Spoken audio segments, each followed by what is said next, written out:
नमस्कार दोस्तों, मैं स्वाति और एनसीईआरटी के साथ जो है आज हम अपनी क्लास की शुरुआत करेंगे। 6th क्लास की एनसीईआरटी की अगर आप बात करें तो आपको पता है कि सोशल साइंस की जो एनसीईआरटी है वो आपकी चेंज हो चुकी है और उसी नई एनसीईआरटी को ही जो है आप मेरे साथ स्टडी करेंगे।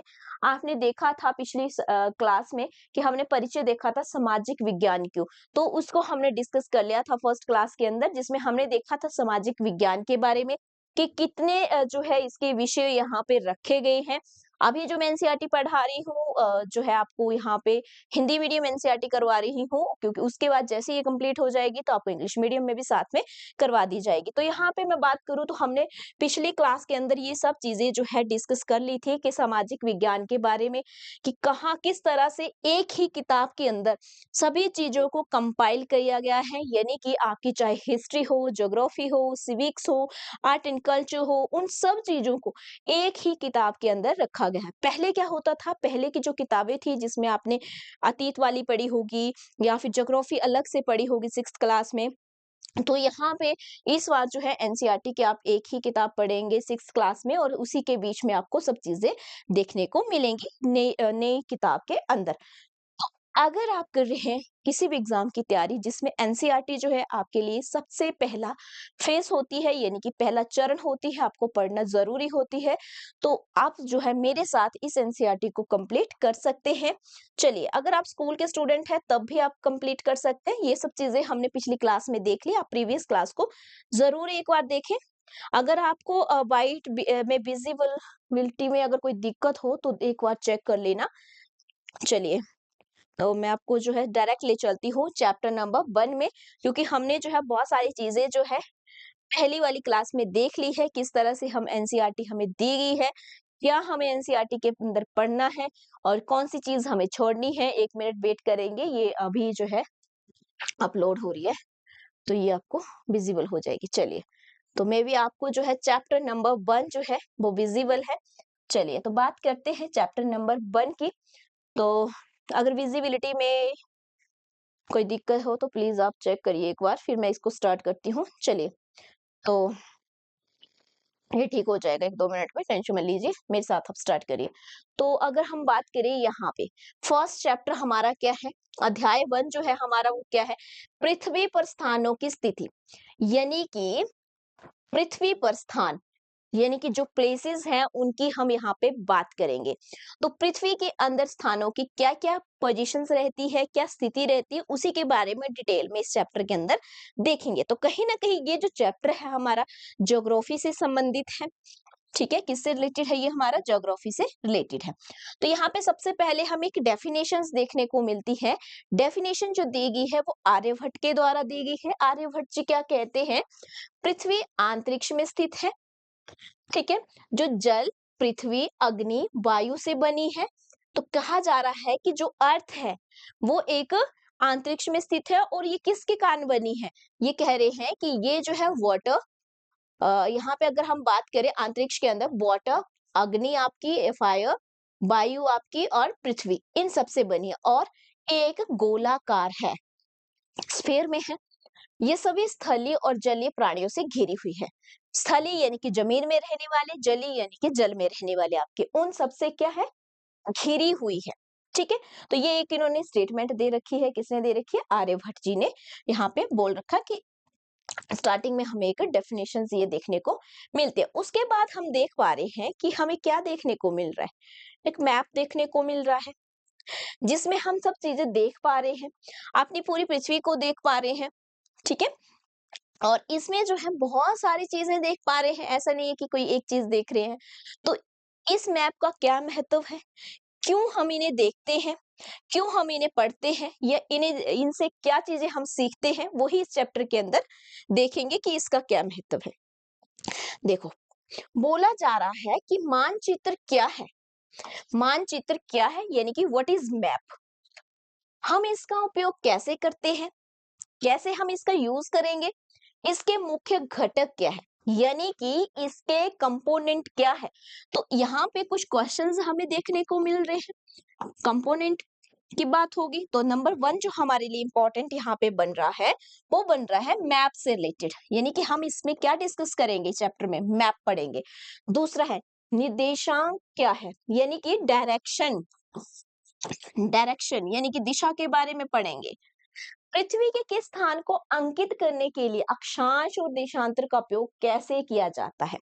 लॉन्गिट्यूड और लैटिट्यूड जो है उनका यूज हम पृथ्वी में नापने के लिए जो है, या जो आपकी डायरेक्शंस है उसके लिए कैसे करते हैं। फिर है देशांतर में स्थलीय समय और मानक समय कैसे संबंधित है।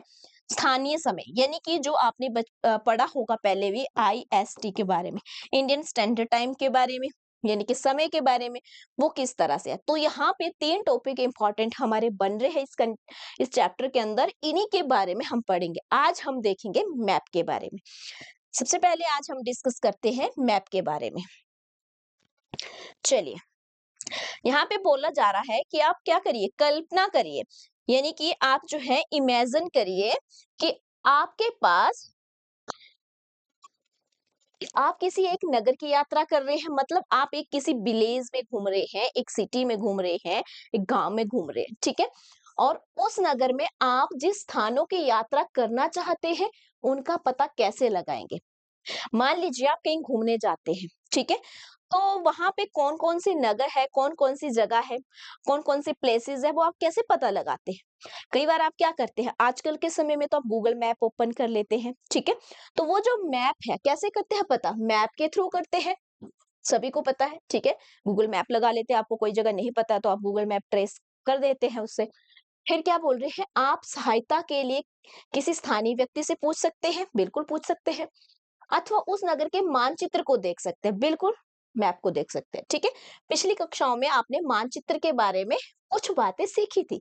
इस अध्याय में आप इसको क्या पढ़ेंगे, थोड़ा विस्तार पूर्वक आप जानने की कोशिश करेंगे, यानी कि आप जो है घुमा फिरा करके, यानी कि आप मैप को जानने की कोशिश करेंगे।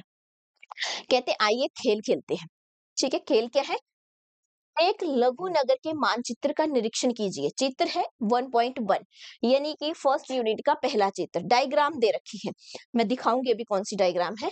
आप इमेजिन करिए, कल्पना करिए कि आप रेलवे स्टेशन पे एक रेलगाड़ी से अभी अभी उतरे हैं और मानचित्र पर अंकित बैंक में आपको जाना है। क्या है कि आप जो है रेल से उतरे हैं, आपको कहाँ जाना है, बैंक जाना है, याद रखना, ठीक है। किसी मार्ग, आप कौन से मार्ग से जाएंगे, अब देख लेते हैं, थोड़ा सा डायग्राम देख लेते हैं तभी आपको पता चलेगा। ये देखो, ये है, ये एक नगर है, मतलब एक बहुत बड़ी सिटी है, जिसमें आप ये देख पा रहे हैं बहुत सारी जगहें हैं अलग अलग। यहाँ पे चिकित्सालय है, रेलवे स्टेशन है, विद्यालय है, बाजार है, नगर पंचायत है, बैंक है, संग्रहालय है, लाइब्रेरी आपकी, आवासीय भवन है, अपार्टमेंट है आपके, ठीक है जी। अब क्या बोला कि आप रेलवे स्टेशन से उतरे, यहाँ से आप यहाँ पे थे आप। अब देखो आपको कहाँ जाना है, आपको जाना है इस बैंक में। अब बैंक में आप कौन से रास्ते से जाएंगे, बहुत सारे रास्ते हैं, आप चाहे तो आप यहाँ से हॉस्पिटल, हॉस्पिटल से नगर पंचायत और यहाँ से बैंक जा सकते हैं। मैं सिलेक्ट करती हूँ, मैं यहाँ से जाऊंगी और यहाँ से बैंक चलेगी, ठीक है। वो आप पे डिपेंड करता है कि आप कौन से वाले रास्ते से जाना चाहते हैं। फिर क्या बोल रहे हैं यहाँ पे, नेक्स्ट अगर हम देखें तो क्या बोला जा रहा है कि मानचित्र में सार्वजनिक उद्यान, विद्यालय, संग्रह का भी पता लगा सकते हैं, वो मैं बता चुकी हूँ। आप यदि बैंक से बाजार तक जाना चाहते हैं तो आप किस मार्ग को चुनेंगे। ऐसी परिस्थिति में एक मानचित्र उपयोग में आता है, वो क्या है, वो ये, ठीक है। तो ये था आपका चित्र 1.1 कि आप कौन से मार्ग से कहाँ जाना चाहते हैं। कैसे पता लगाया आपने, आपने पता लगाया थ्रू मैप, तो यानी कि मैप के जरिए आपने समझने की कोशिश की। फिर देखते हैं जो मैप होता है आपका, यानी कि जो मानचित्र है वो क्या करता है, स्थानों को पता लगाने के एक मार्गदर्शक की तरह है, कि वो हमें एक गाइड है हमारा, ठीक है। क्या है, एक गाइड की तरह हमारे लिए जो काम करता है कि हमें कौन सा रास्ता सिलेक्ट करना है, और जो ये दर्शाता है किसी स्थान की स्थिति कहाँ है, वहां तक कैसे पहुंचना है। मानचित्र के दाएं कोने में शीर्ष पे 4 तीरों को ध्यान से देखिए, हम आगे देखेंगे कि वे सब विशिष्ट दिशाओं को इंगित करते हैं। चलिए देखते हैं कौन सी दिशाओं यहाँ पे बात कर रहे हैं, तो ये है, आप देख पा रहे हैं यहाँ पे, ये जो है,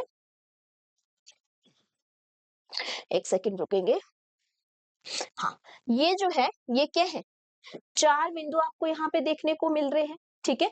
जिसमें उत्तर, पूरब, पश्चिम और दक्षिण। तो ये क्या है, डायरेक्शंस है आपकी, क्या है ये, डायरेक्शन है आपकी। तो ईस्ट, वेस्ट, नॉर्थ और साउथ, ये हमें दिखाएंगी आगे, डायरेक्शंस के बारे में बताएगी। तो इस मैप के अंदर यही सब चीजें बताई गई थी। नेक्स्ट देखते हैं। नेक्स्ट है यहाँ पे पता लगाइए, क्वेश्चंस है थोड़े से, ठीक है? तो यहाँ पे क्वेश्चंस को हम स्किप करेंगे और देखेंगे मानचित्र और उसके घटक। नेक्स्ट आता हमारे पास कि हमारे पास जो मैप है और उसके घटक यानी कि उसके कंपोनेंट जो है वो क्या-क्या रहते हैं। तो अगर हम इनकी बात करें, आई होप कि आपको विजिबल होगा अच्छे से। तो मानचित्र और उसके घटक, इस साधारण उदाहरण से हम समझ सकते हैं कि मानचित्र किसी भी क्षेत्र का एक प्रतीकात्मक चित्रण या रेखांकन है। यानी कि अगर हम बात करें मानचित्र की, तो क्या होता है, रेखाओं से दर्शाया जाता है, लाइन से हमें पता चलता है कि अच्छा ये लाइन इधर के लिए जा रही है। जैसे हमने कहा कि हमने कौन सी सड़क लेनी है, ठीक है? एक लघु क्षेत्र, गांव या कस्बा, एक बृहद क्षेत्र, मान लीजिए आपका जनपद या राज्य। फॉर एग्जाम्पल कि आप समझ सकते हैं यहाँ पे कि मान लो आपका स्टेट जहाँ पे आप रहते हैं उसकी बात हो रही है, या आप जिस शहर में रहते हैं उसकी बात हो रही है, अथवा भारत जैसा एक अति विशाल देश या संपूर्ण विश्व भी हो सकता है। मानचित्र में आप सतह को ऐसे देखते हैं जैसे आप उसे ऊपर से देखते हैं। आपने देखा है मैप की अगर बात करें, मान लीजिए इंडिया की हम बात करते हैं, तो आप कहीं ना कहीं इस इंडिया को ऐसे मैप में देखते हैं, ठीक है? मैप क्या करता है, लाइन से ड्रॉ होता है, ठीक है? ये मैप आपके घर का भी हो सकता है, आपकी सिटी का भी हो सकता है। आप जिस स्टेट में, मान लो आप हिमाचल के हैं तो आप हिमाचल प्रदेश का मैप अलग से पढ़ते हैं, आप यूपी के हैं तो यूपी का मैप अलग से पढ़ते हैं, आप हरियाणा के तो हरियाणा का पढ़ते हैं, पंजाब के तो पंजाब के पढ़ते हैं। तो वो सब क्या होता है, एक लाइन में ड्रॉ किया होता है, जिससे हम इजिली तरीके से जो है हम उस चीज को देख सकते हैं। दूसरी बात यहाँ पे कि इस मैप, जितने भी मैप होते हैं, अगर हम जितने भी मैप हैं आपके मानचित्र हैं उन सब की एक किताब बना दें, बुक बना दें अलग अलग मैप की, तो उसको हम क्या कहते हैं, एटलस कहते हैं, ठीक है? मानचित्रों की एक पुस्तक या संग्रह क्या होता है, एटलस होता है। तो अब क्वेश्चन कई बार आ जाता है कि एटलस क्या है, तो आपको पता होना चाहिए एटलस क्या है, बुक ऑफ मैप्स, यानी कि मानचित्रों की एक किताब है। जैसे कि आप जानेंगे मानचित्र अनेक प्रकार के होते हैं। अब मैप कितने टाइप के होते हैं, मैप जो है डिफरेंट डिफरेंट टाइप के बहुत सारे मैप होते हैं। तो यहाँ पे जो दे रखे हैं वो देख लेते हैं कि कौन कौन से यहाँ पे इन्होंने कितने बता रखे हैं। वैसे तो बहुत सारे होते हैं, बट यहाँ पे जो बता रखा है, देखिए पहला है भौतिक मानचित्र, यानी कि आपका फिजिकल मैप। फिर है दूसरा राजनीतिक, यानी कि आपका पॉलिटिकल मैप। फिर है थीमेटिक मैप। सबसे पहले अगर मैं भौतिक मानचित्र की बात करूं, भौतिक यानी कि फिजिकल मैप, उसमें क्या होता है, जैसे पर्वत है, महासागर है, नदियां, जिन मानचित्रों में आप नदियां, पहाड़, पर्वत ये दर्शाते हैं, वो जो है आपके भौतिक मानचित्र होते हैं, यानी कि आपके फिजिकल मैप होते हैं। राजनीतिक मैप में क्या होता है, आपके स्टेट हो गए, आपकी जो बाउंड्रीज है स्टेट की, जिसमें आपके राज्य, केंद्र शासित प्रदेश, उनकी राजधानियां, ये सब चीजें जिसमें दर्शाई जाती हैं, वो आपके पॉलिटिकल मैप यानी कि आपके राजनीतिक मानचित्र होते हैं। अब है थीमेटिक। थीमेटिक मतलब थीम, थीम से संबंधित, किसी स्पेशल थीम पे आधारित जो मैप होते हैं, जैसे मान लो कृषि पे आधारित मैप, ठीक है, क्रॉप्स पे जो है आधारित मैप, तो वो एक थीम पे है, ठीक है। मौसम पे आधारित मैप, या फिर मान लीजिए किसी और चीजों से कोई ऐसी थीम है जिस पे आधारित मैप आपको दर्शाना है, तो वो क्या है, वो आपके थीमेटिक मैप होते हैं, ठीक है, जो हमें सूचना प्रदान करते हैं। और बोला भी गया है यहाँ पे कि मान पुस्तक में, पाठ्य पुस्तक में चित्र 6.3 और 8.1, मतलब 6th यूनिट का थर्ड मैप और 8th यूनिट का फर्स्ट, तो उसमें आपको देखने को मिलेगा। तो जब आप 6th यूनिट और 8th पढ़ेंगे तब भी आप इसे देखेंगे, हो सकता है आगे दे भी रखा हो। चलिए, साथ में बोला गया है कि जो मानचित्र है आपके, जो मैप है, 3 मुख्य घटक होते हैं, 3 उसके कंपोनेंट होते हैं। कौन कौन से, दूरी, दिशा, प्रतीक चिन्ह। दूरी यानी कि डिस्टेंस, दिशा यानी कि डायरेक्शन, प्रतीक चिन्ह यानी कि सिंबल। अब देखो, एक बहुत बड़ी सिटी है, उसके अंदर बहुत सारे जो है गाँव आते होंगे, बहुत सारी नदियाँ, नाले, बहुत सारी सड़कें, बहुत सारे हॉस्पिटल, बहुत सारे जो है आपके स्कूल हैं, बहुत सारी और चीज़ें हैं। तो आप उनको दर्शाने के लिए क्या प्रयोग करते हैं? सिंबल का प्रयोग करते हैं, ठीक है? अलग-अलग प्रतीक चिन्हों का प्रयोग करते हैं। दूसरा, आप इतनी बड़ी सिटी है, इतना बड़ा मैप के अंदर जब दर्शाना है, आप दूरी के लिए भी कुछ ना कुछ प्रयोग करेंगे, आप डायरेक्शंस को दिखाने के लिए भी कुछ ना कुछ प्रयोग करेंगे। तो 3 कंपोनेंट्स ऑफ मैप यानी कि मानचित्र के कितने घटक होते हैं? 3। कौन-कौन से? दूरी, आपका दिशा और आपके प्रतीक चिन्ह। चलिए, वेरी इंपॉर्टेंट क्वेश्चन बन सकता है। फिर उसके बाद हम यहाँ पे देखते हैं, नेक्स्ट हमारा आता है यहाँ पे वेरी इंपॉर्टेंट, और इसमें हम देखते हैं कि यहाँ पे आपको ये कंपास देखने को मिल रही है, ये घड़ी जैसी देखने को मिल रही है। हम इसमें क्या देखेंगे? इस मानचित्र में 1.1 जो था, दाईं ओर और शीर्ष स्थित पर क्या थे? तीरों के 4 तरह के जो है तीर जैसे देखे थे आपने। एक आपने डायग्राम देखी थी पीछे, उसमें आपने ऐसे देखा था, है ना? नॉर्थ, साउथ, ईस्ट, वेस्ट, यानी कि पूर्व, पश्चिम, उत्तर और दक्षिण, ये आपने वहां देखा था उस मैप में। तो ये क्या काम करता है? सेम वैसे ही देखो, ये 4 दिशाएं हैं, ठीक है? ये उत्तर आ गई, ये पूर्व आ गई, ये दक्षिण आ गई और ये पश्चिम आ गई, ये हो गए 4, वही थे ये। घड़ी के हिसाब से अगर देखें तो उत्तर के इधर को पूर्व है, इधर को दक्षिण है, इधर को पश्चिम है और इधर उत्तर है। अब देख रहे हैं उत्तर, शीर्ष पर उत्तर और घड़ी के कांटे की दिशा घूमते हुए पूर्व, दक्षिण और पश्चिम, वही कहा मैंने। घड़ी की तरह, घड़ी इस तरह से घूमती है, रोटेट करती है क्लॉकवाइज। अगर हम इसे देखें तो आपका जो है नॉर्थ से आप ईस्ट आएंगे, ईस्ट से साउथ, साउथ से वेस्ट और वेस्ट से फिर से नॉर्थ में। लेकिन इसके बीच में आप और भी चीज देख पा रहे हैं, वो क्या चीजें हैं? आप देख पा रहे हैं कि यहाँ पे उत्तर पूर्व भी है, दक्षिण पूर्व है, दक्षिण पश्चिम है और उत्तर पश्चिम है। मतलब आप देख पा रहे हैं यहाँ पे नॉर्थ ईस्ट है, ठीक है? और यहाँ पे जो है आपका साउथ ईस्ट है, इस तरह से बीच में जो है ये क्या है? उत्तर पूर्व, दक्षिण पश्चिम और उत्तर पश्चिम जो है, इनका भी यूज किया जाता है, ठीक है? इनका भी प्रयोग हम यहाँ पे देखते हैं। फिर इन्होंने और क्या बोल रखा है? इन्होंने यहाँ पे क्वेश्चंस दे रखे हैं, क्या ये पता लगाते हैं? क्या पता लगाते हैं, देखते हैं। इन्होंने बोला कि नीचे दिए गई सूची में सही और गलत कथनों की पहचान करें, यानी कि आपने जो ऊपर पढ़ा उसके आधार पे आपने इस प्रश्न का उत्तर निकालना है। बाजार चिकित्सालय के उत्तर में है, तो आप दोबारा से उस जो है वापस आप उस डायग्राम पे जाएंगे, देखते हैं वापस। देखिए, आप जो है वापस इसी डायग्राम पे आएंगे जो आपने फर्स्ट में पढ़ी थी, ठीक है? क्या बोला पहले में? बोला कि जो बाजार है आपका, वो चिकित्सालय के कहाँ पे है? अब देखो, क्वेश्चंस आपको दोबारा से देखना पड़ेगा, तो आप अगर क्वेश्चन के साथ जो है इस आंसर को खुद निकालेंगे तो ज्यादा अच्छा रहेगा, क्योंकि मैप साथ में आपको चाहिए, ठीक है? तो इस क्वेश्चंस को आप करिएगा, आप बताइएगा कि कौन सा आंसर जो है इसमें आपका सही होगा। ये आपके लिए क्वेश्चन है, आप कमेंट करके जरूर बताना मैप के साथ, ठीक है? आपने वही उसी डायग्राम को फॉलो करना है और दोबारा से इस आंसर को निकालना है। चलिए, फिर बात करते हैं प्रतीक चिन्ह की।